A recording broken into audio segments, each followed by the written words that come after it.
নমস্কার, আমি তনুশ্রী। আজকে আপনাদের কাছে নিয়ে এসেছি পাকা আমের জুস বা শরবত। আজকে আমি খুব সহজে মাত্র 2 মিনিটে ফ্রেশ, হেলদি ও টেস্টি আমের জুস বানিয়ে দেখাবো। আর গরমে আমের জুস খেতে খুবই ভালো লাগে এবং এই জুস মনকে খুবই আনন্দ দেয়। চলুন রেসিপিটি শুরু করা যাক।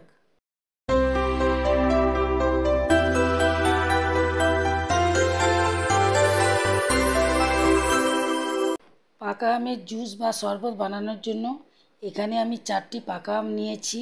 এখন বাজারে প্রচুর দেশি পাকা আম পাওয়া যাচ্ছে। আমি এখানে দেশি আম নিয়েছি, কারণ দেশি আম অরিজিনাল গাছ পাকা হয়, তাই খুবই স্বাস্থ্যকর হয়।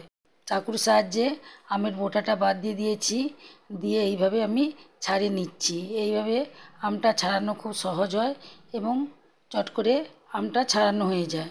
দেখুন, ছাড়ানো হয়ে গেছে। এবার আমটাকে একটা চাকুর সাহায্যে এইভাবে লম্বা লম্বা করে কেটে দিয়েছি। এবার একটু করে করে এইভাবে ছিলে ছিলে কেটে নিচ্ছি। দেশি পাকা আম এইভাবেই কেটে নিচ্ছি। দেশি পাকা আম অমনি খেতে সুন্দর হয়। দেখুন কত সুন্দর কালার আছে আমটার।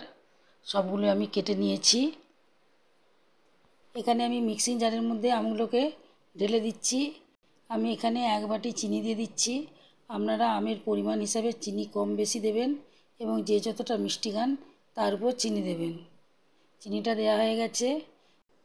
এবারে দিয়ে দিচ্ছি সামান্য পরিমাণে নুন, আর দিয়ে দিচ্ছি বিট নুন। বিট নুন দিলে খেতে খুব টেস্ট হয়। এবার দিয়ে দিচ্ছি জল। আপনারা যখন পেস্ট করবেন, যদি জলের প্রয়োজন হয় তাহলে অল্প অল্প জল দিয়ে পেস্ট করে নেবেন। এবার ঢাকা দিয়ে দিচ্ছি। দেখুন পেস্ট হয়ে গেছে, দেখতে কত সুন্দর হয়েছে। এটাকে নিয়ে নিচ্ছি, এখানে একটা জায়গা রেখে দিচ্ছি। এবার এটা ছাঁকনির সাহায্যে ছেঁকে নেব।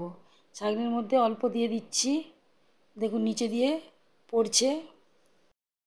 এবার চামচের সাহায্যে গুলিয়ে গুলিয়ে এটাকে ছেঁকে নিচ্ছি। দেশি আমের একটু আঁশ বা চোঁচ বেশি থাকে, তাই জন্যে ভালো করে এটাকে ছেঁকে নিতে হবে। দেখুন এতটা আমার চোঁচ বেরিয়েছে।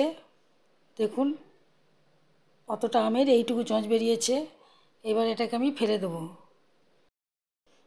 দেখুন এখানে আমের গাঢ়ত্বটা অনেকটাই মোটা হয়েছে, তাই আমি জল দিয়ে এখানে পাতলা করে নেব। দেখুন জল দিয়ে দিচ্ছি, জল দিয়ে আবার এটাকে গুলে নিচ্ছি। আপনাদেরকে বলে রাখি, যারা আমার চ্যানেলে নতুন এসেছেন তারা অবশ্যই সাবস্ক্রাইব করবেন।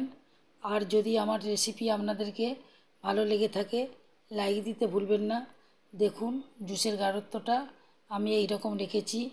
যদি আপনারা আরও পাতলা খেতে চান তাহলে আরও জল দেবেন। এবার জুস একটা জারের মধ্যে ঢেলে দিচ্ছি। এটা কিন্তু খুবই হেলদি ও টেস্টি হয় এবং গরমে আমের জুস খেতে খুবই ভালো লাগে। এই জুসটাকে এখন আমি 1 ঘন্টা ফ্রিজের মধ্যে রেখে দেব, কারণ আমের জুস ঠান্ডা খেতেই বেশি ভালো লাগে। 1 ঘন্টা ফ্রিজে রাখার পর আপনাদেরকে সার্ভ করে দেখাচ্ছি। আমি এখানে বরফ দিচ্ছি না, আপনারা চাইলে বরফ দিয়ে খেতে পারেন। গরমে এই ঠান্ডা ঠান্ডা একদম ফ্রেশ আমের জুস একবার হলেও বানিয়ে পরিবারের সবাইকে খাওয়াবেন। দেখবেন সবাই খেতে খুবই পছন্দ করবে এবং আপনাকে প্রতিদিন বানাতে বলবে। যদি আমের জুস বা শরবত আপনাদেরকে ভালো লেগে থাকে তাহলে লাইক দিতে ভুলবেন না। এই রকম নতুন নতুন রেসিপি পাওয়ার জন্য আমার চ্যানেলকে অবশ্যই সাবস্ক্রাইব করবেন এবং প্রচুর প্রচুর শেয়ার করবেন।